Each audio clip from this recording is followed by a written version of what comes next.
Nathalie Larrivé, bonjour. Bonjour. Merci d'avoir fait tout ce chemin pour venir témoigner pour Femmes et Entrepreneurs.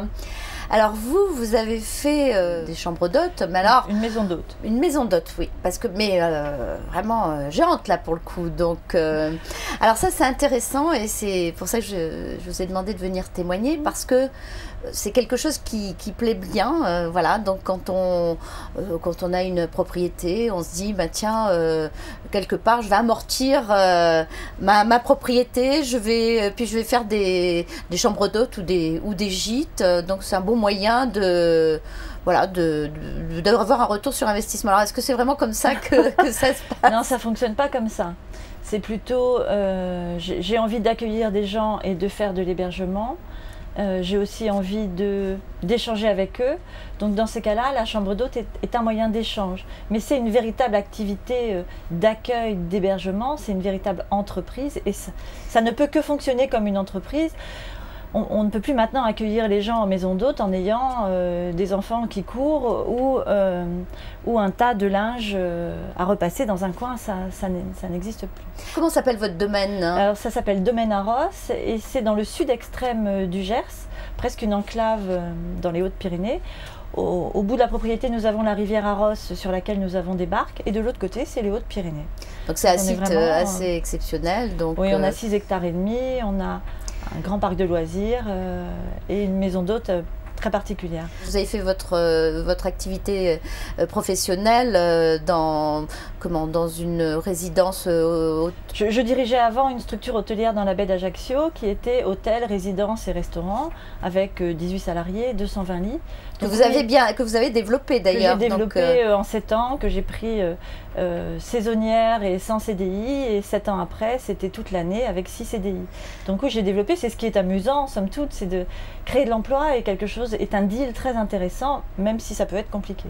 Alors justement, vous aviez décidé dès le départ quand vous avez repris ce domaine avec votre mari aussi, hein, oui, puisque c'est nous travaillons une affaire de famille, oui. Et vous aviez décidé de vous donner les moyens, alors aussi bien en investissement parce que bon, il y a toujours des travaux de mise aux normes, oui. des tas de... On le dit, nous sommes d'ailleurs salariés en fait, nous sommes salariés de notre banque pendant les 17 prochaines années. Il ne faut pas perdre ça de vue, c'est une réalité. Donc oui, on a fait un lourd crédit, beaucoup d'investissements, on a investi tout notre patrimoine et même au-delà de tout le patrimoine pour créer un outil qui c'est vrai est exceptionnel, mais qui est un outil professionnel, même si nous accueillons nos hôtes, nous passons du temps avec, nous répondons à toutes les demandes de la chambre d'hôtes, de conseils, d'échanges. Ça reste une gestion. Il y a cette dimension humaine, mais oui, en étant toujours entrepreneur avant tout. Mais soit on a des activités extérieures, ce qui n'est pas le cas pour nous, soit on est des jeunes retraités avec de toute façon des revenus extérieurs, ce qui n'est pas le cas pour nous. Nous avons créé une activité qui doit assumer notre vie et gérer de quoi en vivre et effectivement répondre à tous les frais inhérents à l'activité et à la banque. Là, aujourd'hui, vous avez des salariés, oui. Et donc vous disiez justement, c'est peut-être la partie la plus dure, vous trouvez les gens que vous voulez. J'ai beaucoup ramé au début et maintenant j'ai une vraie perle dans la maison, une assistante, c'est elle qui gère tout le ménage, le linge courant, nous travaillons, je sous-traite aussi pas mal, je travaille avec un pressing qui vient à domicile chercher le linge et l'apporter, etc. Je travaille avec une entreprise de nettoyage qui fait le gros des nettoyages et notre femme de chambre continue. Et à l'extérieur aussi, nous travaillons avec des entreprises externes et nous avons aussi un salarié à mi-temps pour l'extérieur, puisque une piscine qui est chauffée toute l'année doit être entretenue tous les jours, un jacuzzi tous les jours, un sauna tous les jours. En fait, vous avez quelque part la même problématique qu'un hôtel, sauf que vous avez une diversité, puisque vous accueillez aussi bien des particuliers que des entreprises donc, qui font... Oui, nous avons en fait 3 activités, puisque dans la semaine, nous recevons beaucoup de soirées étapes, des commerciaux qui viennent en soirée étape, et qui en plus de leur dîner, donc c'est moi qui fais la cuisine, en plus de leur dîner, peuvent faire quelques longueurs dans la piscine, dans le jacuzzi. Évidemment, tout est au Wi-Fi. Enfin, forcément, on a aussi des moyens de communication, même si on est dans le fond du Gers. Nous travaillons donc avec des entreprises dans la semaine, avec des journées d'études, des séminaires. l'équivalent des grands comptes pour les Bien sûr. entreprises, puisqu'avec notre maison principale et nos différents gîtes en annexe, on arrive à recevoir 14 personnes en single simultanément, ce qui correspond aussi à la capacité d'hébergement d'une maison D'accord. d'hôte. Donc on est toujours dans la réglementation. Et puis après, bien sûr, vous avez tout ce qui est cérémonies, les anniversaires, les locations, mariages. voilà, les locations privées du domaine Mm. pour les mariages, ce qui permet de sécuriser les groupes, puisque là ils utilisent les gîtes à part entière, la maison à part entière, et on peut ainsi héberger beaucoup de gens et les sécuriser et continuer la fête de dimanche. Et tous les week-ends où on n'a pas de groupe, on accueille en maison d'hôte, en chambre d'hôte. C'est ce qu'on a fait ce week-end. Et là, c'est vrai que c'est des vrais moments d'échange et de partage avec nos hôtes, de partage des repas, puisque donc il y a aussi table d'hôte, petit déjeuner, conseil, qu'est-ce que vous voulez faire. Voilà. Et là, on est dans la partie la plus fun et la plus échange, mais qui n'est pas suffisante à elle seule pour faire vivre une maison d'hôte toute l'année. Il ne faut pas se leurrer. Hein. Et alors, comment vous faites pour vous faire connaître, puisque vous avez des publics différents, les cibles sont... Je travaille beaucoup. Voilà, c'est vrai que la maison d'hôte aussi, c'est ça, et c'est pour ça que chambre d'hôte, ça pourrait pas être tous les jours non plus, parce qu'effectivement, moi, je me lève 1h30 avant le premier petit déjeuner. Il y a soit des crêpes, du pain perdu, tout un tas de choses, il faut les faire. Il faut forcément finir de nettoyer le soir après le dîner, redresser pour le lendemain matin. Donc on est aussi les derniers couchés. Il faut vraiment avoir envie et la passion encore plus que dans d'autres secteurs, parce que c'est quand même assez contraignant au niveau des horaires, de la disponibilité. Extrêmement contraignant. Et malgré cela, alors vous avez une grande fille, hein, puisque mais vous en avez une jeune aussi. Oui, donc une fille de 26 ans, une fille de 5 ans, donc qui va à l'école, voilà, qui rentre de l'école, qui est ici, donc qui vit aussi avec des autorisations et des interdits.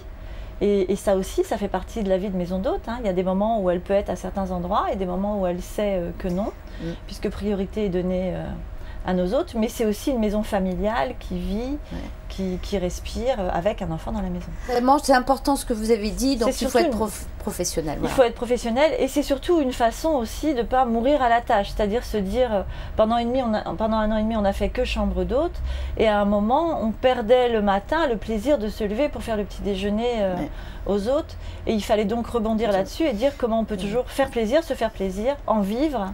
Voilà. Et puis après, il faut se donner les moyens, recruter, voilà, ce qui est aussi le moyen, et de vous laisser un peu de temps parce que vous avez besoin. Pour l'instant, c'est pas le cas. Mais je suis sur le chemin. Je suis dans le réseau BNI, de chefs d'entreprise, d'apporteurs d'affaires.